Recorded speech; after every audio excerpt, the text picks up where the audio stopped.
Их предки создали эпические поэмы, самые крупные из которых исполняются 7 дней и 7 ночей. Они способны сделать пародию на любой западный хит, и она не будет уступать оригиналу в качестве и превзойдет его в остроумии. Они способны, не выезжая за пределы родных улусов, снимать фильмы, которые вызывают восхищение у гостей международных кинофестивалей по всему миру. Это фантастически творческие люди. Это якуты, и они делают все это на якутском языке. История. Якутский язык является тюркским языком, хотя он значительно отличается большим количеством древних монгольских заимствований, которые вошли в язык еще до переселения якутов на север. Ведь до 12 века они жили в районе озера Байкал, и только потом они начали несколькими волнами мигрировать на берега Лены и ее притоков. Но там на тот момент уже жили некоторые другие не тюркские народы, которые тоже повлияли на лексику якутского языка. Например, эвенки, один из тунгуса-маньчжурских народов, представители которого, похоже, можно найти почти в любом регионе Восточной Сибири. Они особенно сильно повлияли на язык долган, живущих на Таймыре в некоторой изоляции от якутов. Поэтому и их язык уже не все считают диалектом якутского. Взаимопонимание-то утрачено. Кстати, о взаимопонимании. Известно же, что среди носителей разных тюркских языков с этим как раз довольно неплохо. Если взглянуть, например, на числительные, то окажется, что между якутским и самым далеким от него географически турецким сходство очень сильное. Но стоит нам перейти к не самым сложным предложениям, и мы увидим, что «энолустюгинник сангарабын» уже мало похоже на «сянчок хызлы куношиосун». А когда турки слышат якутские песни, они реагируют примерно так: «Я как будто понимаю, но я не могу понять». Все-таки влияние монгольского и языков древнего населения современной Якутии, а также географическая изоляция от других тюркских языков сделали якутский язык отличным от его родственников, хотя в плане обособленности до чувашского ему еще далеко. Фонетика и орфография. В начале 20 века якуты немного поэкспериментировали с алфавитами. Был период, когда они использовали очень странный алфавит на основе латиницы, потом они стали использовать менее странный алфавит на основе латиницы, ну а с 1939 года и до сих пор для записи якутского языка используется алфавит на основе кириллицы.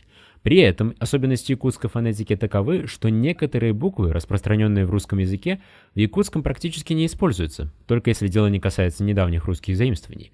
В якутском нету даже звука «в», он просто не нужен. Чтобы правильно читать по-якутски, надо знать следующее. Это «ы», как в слове «кюн», это «э», как в слове «эр», это «г», как в слове «багарабын», это «г», как в слове «сангарабын», ну а это «х», как в слове «кюхын». Кроме того, есть два диграфа «н», «оню» и «дж», «джон». Помимо 8 коротких гласных и 8 долгих гласных, в якутском языке есть еще и 4 дифтонга.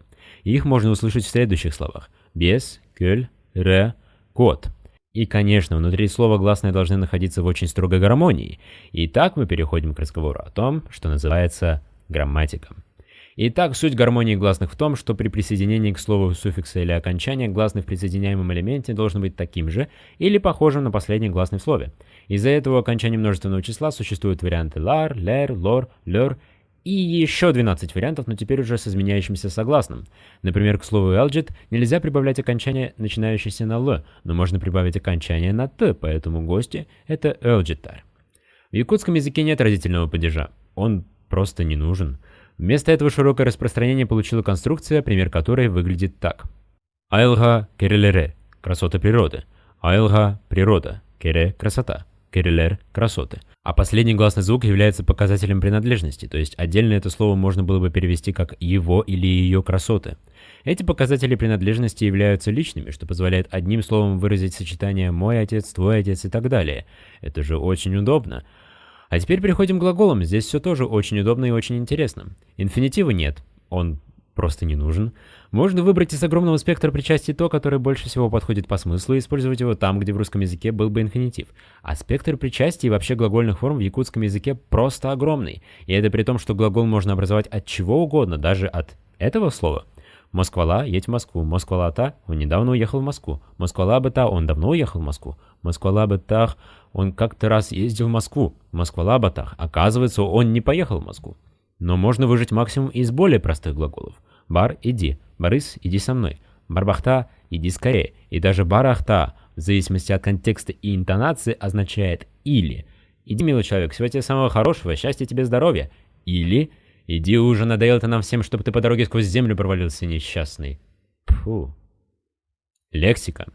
Естественно, в якутском полно русских заимствований, но только попробуй их узнать. Догадаться, что означают слова «перебед» и «пожалуйста» не так сложно. Но вот глядя на это слово, которое произносится как «джукускай», уже не так просто догадаться, что это Якутск. И еще сложнее увидеть в этом слове русское слово «правительство». Так что даже с русскими заимствованиями якутский язык не теряет таинственности и абсолютно особой магии звучания. Учите якутский. Сахаталын, everything.